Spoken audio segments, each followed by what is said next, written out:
Amongst all the gods and Buddhas of heaven, there was one famous laughingstock of the three realms. Legends have it that 800 years ago, there was an ancient kingdom in the Midlands called the Kingdom of Shanle. The Kingdom of Shanle was vast in land and bountiful in resources. There were 4 treasures within the kingdom: cloud-like beauties, vibrant music and marvelous literature, gold and gems, and their one infamous crown prince. What would be the best way to describe this crown prince? Well, he was a unique man. He was beloved by the king and queen, extremely doted upon. They would often say, "My son will become a great ruler in future. His renown will echo throughout history." However, the crown prince was not interested in imperial power or wealth in the common world in the least. What he was interested in his own words, was, "I will save the common people." When he was young, the crown prince focused only on his cultivation, and there were 2 little stories that were widespread of his path of cultivation. The first story happened when he was 17 years old. That year, a grand Shangyuan heavenly ceremonial procession took place in the kingdom of Xianle.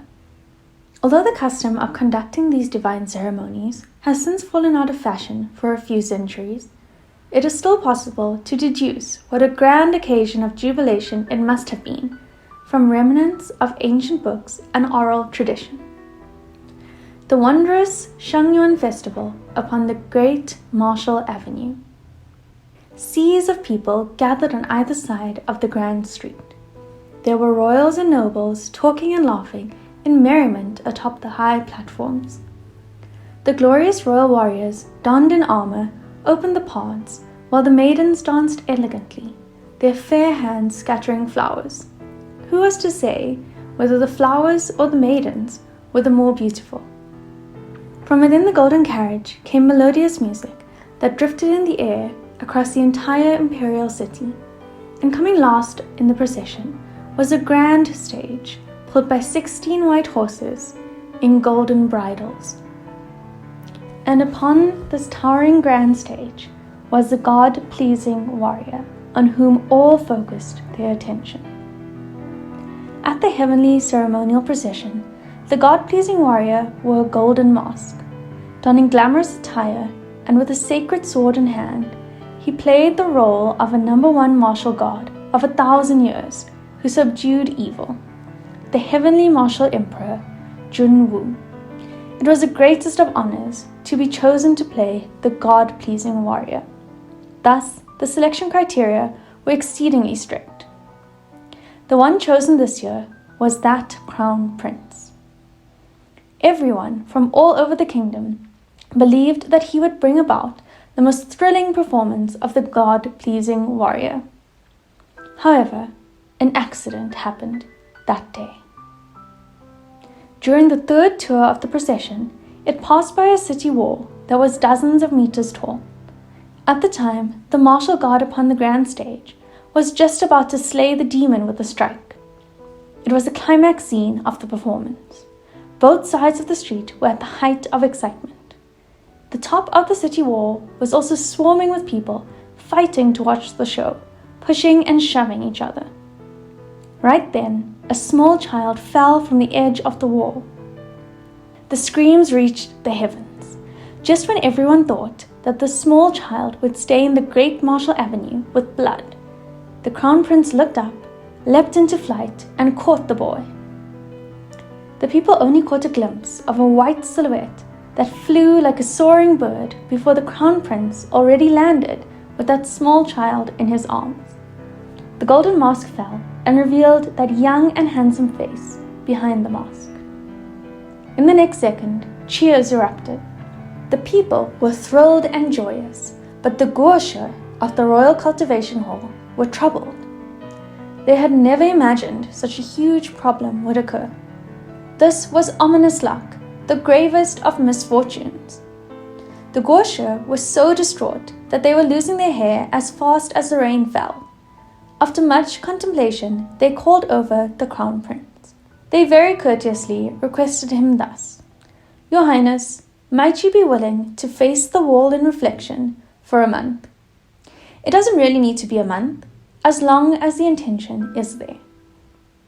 The Crown Prince smiled and replied as such: "No." This was how he said it: "Saving people is not anything bad. Why would the heavens convict me for something that I've done right?" But what if the heavens did convict you? Then it is the heavens who are wrong.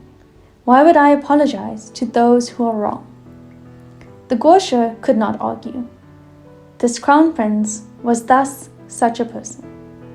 He had never run into anything that he couldn't do, nor had he ever met anyone who didn't love him. He was the justice of the mortal realm. He was the center of the world. So even though the Gosha were frustrated, what the hell do you know? It wasn't their place to say much, and they didn't dare say too much regardless. His Highness wouldn't listen either way. The second story also happened in the year that the Crown Prince was 17. Legends have it that in the south of the Yellow River there was a bridge called Yinyan. Upon this bridge there was a ghost that had been lingering for years. This ghost was exceedingly fearsome. It was donned in broken armor, the flames of karma burned beneath its feet, and its body was covered in blood and pierced by all manner of sharp weapons. Every step it took, it would leave behind a footprint of blood and fire. Every few years, it would suddenly appear at night and wander back and forth at the head of the bridge, blocking travelers to ask them 3 questions. What is this place? Who am I? What is to be done? The ghost would then devour whoever answered incorrectly. However, no one knew what the correct answers were. As the years went by, this ghost devoured countless travelers. During his errant wandering, the Crown Prince caught word of this, so he went and found Yinyan Bridge, guarding it night after night, until finally, one night, he met the haunting ghost.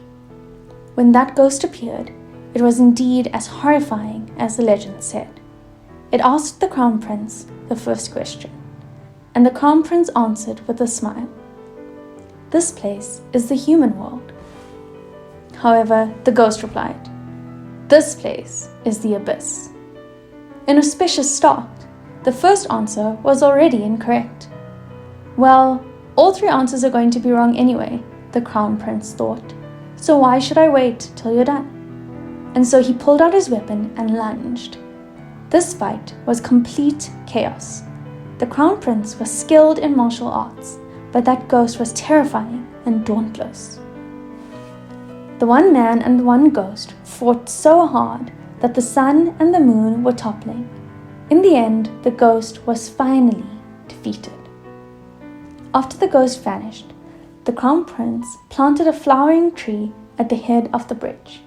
Just then, a cultivator passed by and happened to see him sprinkle a handful of dirt to send the ghost off. The cultivator asked, "What are you doing?" And thus the Crown Prince said the famous words: "Body in abyss, heart in paradise." When that cultivator heard, he gave a light smile. He then transformed into a divine warrior donned in white armor, with auspicious clouds beneath his feet, and rode off in wind and holy light.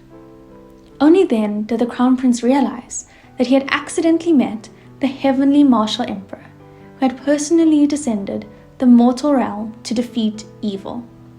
All the gods and celestial beings had already noticed this exceedingly outstanding, God-pleasing warrior when he did that leap during the Shangyuan heavenly procession. So after this meeting at Yinyan Bridge, the deities asked the emperor, "How does my lord find this royal highness?" The emperor answered, "This child's future is infinite." That night, a celestial phenomenon manifested in the skies above the palace, and the storms raged. Amidst the flashes of lightning and roars of thunder, the Crown Prince, ascended. Every time a mortal ascended, the heavenly realm would always shake.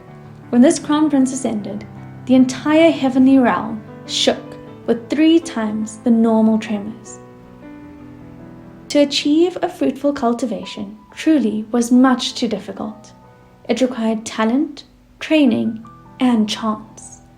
It was often a long road of 100 years in order for a god to be born.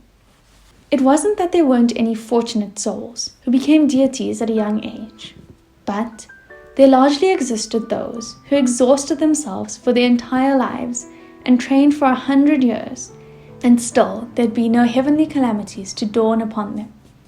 Even if they did come to face a heavenly calamity, they would die if they couldn't pass such a trial. Even if they didn't die, they'd be ruined. Their numbers were as numerous as the sands of the Ganges, but most were simply ignorant mortals who would spend their entire lives as nothing more than ordinary, never finding their own paths. Yet this Royal Highness was no doubt the darling of the heavens. Whatever he wanted, he got. Whatever he wanted to do, he succeeded. He wanted to ascend and become a god, so at the age of 17, he actually ascended and became a god. He had always followed the will of the people, and the king and queen loved their son and missed him dearly. So the king ordered for great temples and shrines to be built all across the land, and for the crown prince's statues to be erected and worshipped by all. The more believers there were, the more temples there'd be, and thus the longer his life and the stronger his spiritual power. Thus, in a few short years, the Xianle palace of the crown prince became incomparably glorious, and for a time, its prosperity and splendor reached the peak, until 3 years later, when Xianle fell into chaos. The cause of this chaos was tyranny, and the rebels rose in revolt. However, while the flames of war were set ablaze all over the mortal world, the deities of the heavenly realm couldn't easily intervene, unless it was ghosts, monsters, and demons encroaching on the borders. Otherwise, whatever was, was. Imagine, conflicts were everywhere in the mortal realm, and everyone believed that they had a reason. So if anyone were to stick a foot in, today you would back your former kingdom. Tomorrow, another would avenge its descendants. Thus, wouldn't there be gods who'd want to fight each other all the time and fall into a life of disgrace? A situation like this for the crown prince meant that he must keep his distance, but he didn't care at all. He said to the heavenly emperor, "I will save the common people." The heavenly emperor was in possession of 1,000 years of divine power, but even he didn't dare hang those words off his lips. When he heard this, it was easy to imagine how he felt, yet he could not do anything about the crown prince. So he said, "You can't save everyone." "I can," the crown prince declared. Thus he descended to the mortal realm without looking back. Naturally, the people of Xianle rejoiced. However, ever since ancient times, there had been one truth that the people had always spoken of in the human world. When gods descended to the mortal realm without permission, there was never a good outcome. Thus, not only were the flames of war not extinguished, they blazed even wilder. It wasn't that the crown prince didn't work hard, but it would have been better had he not tried at all. The harder he worked, the more of a mess the war became. The people of Xianle were devastatingly battered and crushed. The number of wounded and casualties was severe, and in the end, a plague swept throughout the entire imperial city. The rebel army broke through to the palace, and so ended the war. If it was said that Xianle was originally hanging by a thread, then the crown prince came and cut that thread directly. After the kingdom had fallen, the people finally came to realize one thing. The crown prince that they had worshipped as a god was never as perfect or as strong as they had imagined. More harshly, wasn't he just some useless trash who couldn't do anything right? Without anywhere to vent the anguish and pain of losing homes and families, the battered people furiously poured into the palaces of the crown prince and toppled his divine statues and burned down the divine temples. 8,000 temples burned for 7 days and 7 nights and burned until there was nothing left. From that moment on, the martial god who guarded peace and safety vanished, and a god of misfortune who brought disasters was born. When the people call you a god, then you are a god. If they call you crap, then you are crap. You are whatever they say you are. It has always been thus. The crown prince could not accept this reality, no matter what. And what he couldn't accept even more was the punishment that he was given: banishment. His spiritual powers were sealed, and his person knocked back down to the mortal realm. He grew up endlessly coddled and pampered. He had never tasted the suffering of the human world before, and yet this punishment threw him from the clouds down into the mud. And in this mud, for the first time, he understood the taste of hunger, poverty, and filth. This was also the first time that he did things that he never thought he would do willingly: stealing, robbing, loudly cursing, and giving up on himself. He'd lost all dignity. There was no self-esteem left, and he was as unkempt as one could be. Even his most loyal servant could not accept this change in him and chose to leave. Body in abyss, heart in paradise.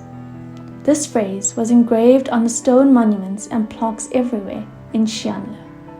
If it wasn't for that war that burned most of the kingdom to the ground, if the crown prince were to see the remnants of those words, he would probably be the first to rush up to destroy what remained.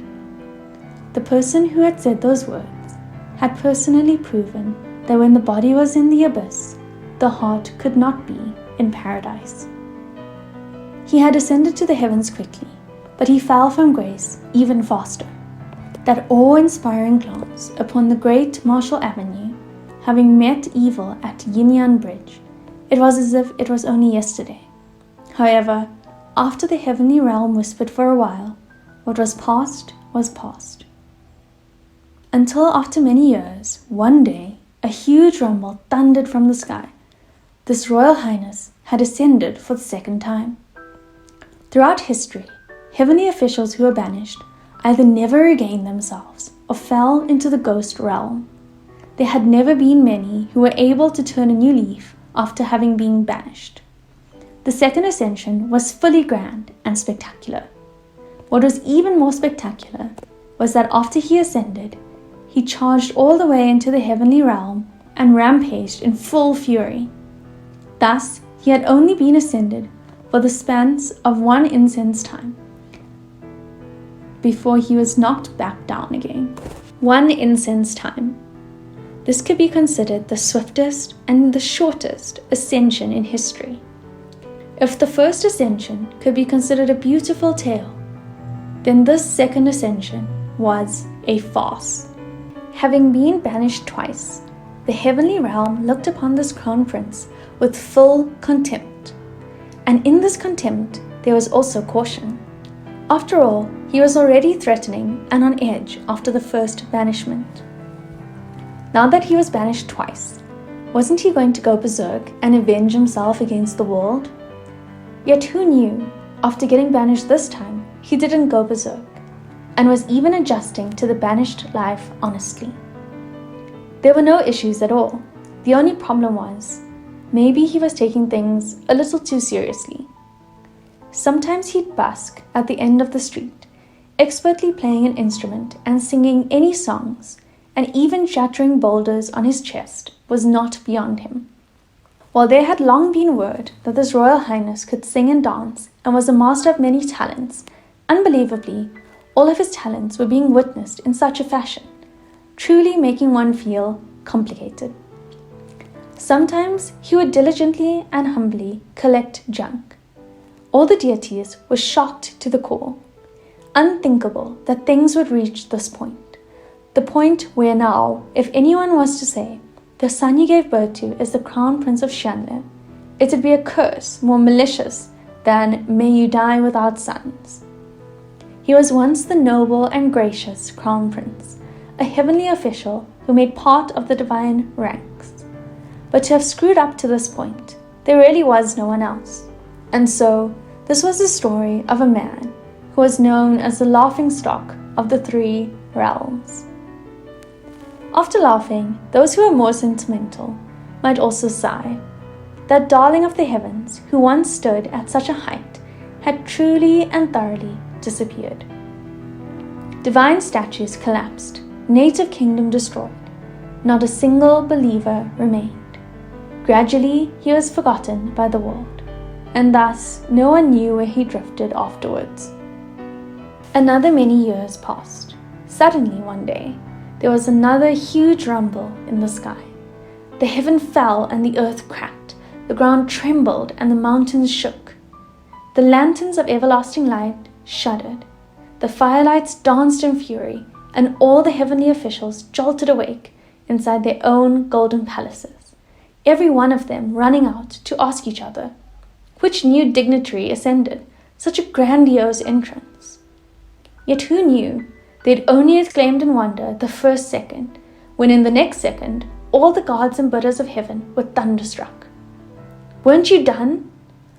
That infamous weirdo, the laughingstock of the three realms, the legendary Royal Highness, the Crown Prince, he ascended again.